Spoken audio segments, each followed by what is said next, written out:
अस्सलाम वालेकुम viewers. Pakistani latest dramas की तमाम अपडेट्स जानने के लिए सबसे पहले आप मेरे चैनल को सब्सक्राइब कर लीजिए और साथ वाले बेल आइकॉन पर क्लिक करें ताकि हमारी लेटेस्ट वीडियो सबसे पहले देख सकें। ड्रामा सीरियल बंद खिड़कियों की नेक्स्ट एपिसोड में आप लोग देखेंगे कि सबूही की रिपोर्ट्स देखकर जब डॉक्टर उसे कहती है कि आप प्रेगनेंसी रोकने की दवाई खा रही हैं, तो वो हैरत से डॉक्टर का मुंह देखती है कि मैं तो कोई दवाई नहीं खा रही। जिस पर डॉक्टर उसे कहती है तो फिर आपको कोई ये दवाई खिला रहा है, मुझे ये दवाई कौन खिला सकता है। और एकदम से सबूही के जहन में वो सारे लम्हे आ जाते हैं जब जैन कभी उसके लिए कॉफ़ी लेकर आता था और कभी दूध और कभी चाय। सबूही को यकीन नहीं आता कि जैन उसके साथ ऐसा कर सकता है।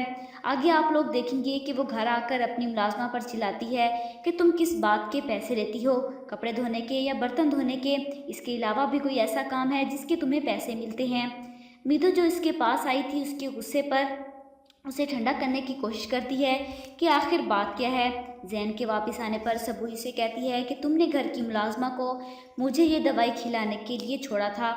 सबूही के हाथ में दवाई की डब्बी देखकर जैन ऐसे रिएक्ट करता है जैसे वो झूठा हो।